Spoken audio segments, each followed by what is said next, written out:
Welcome back to my channel. நீங்கள் இப்போ பார்த்துட்டு இருக்கிற கடல் எந்த கடல்னு பார்த்தீங்கன்னா இதுதான் முட்டபதி கடல் நண்பர்களே. முட்டபதி கடலுக்கு தான் நாங்கள் இப்போ வந்திருக்கோம்.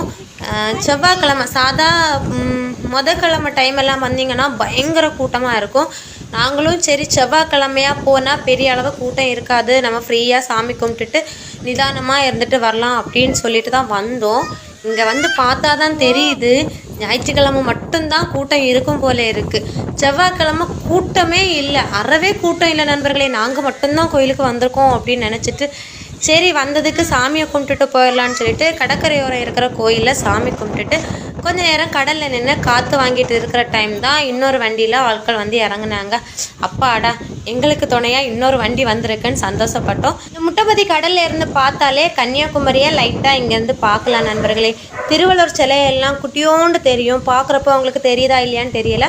இங்கேருந்து பார்க்குறப்போ ரொம்ப குட்டியாக தெரிவாங்க திருவள்ளுவர். பக்கத்தில் போயிட்டு நாங்கள் வீடியோ எடுத்து நான் அடுத்த வீடியோவாக நான் ஷேர் பண்ணுறேன்.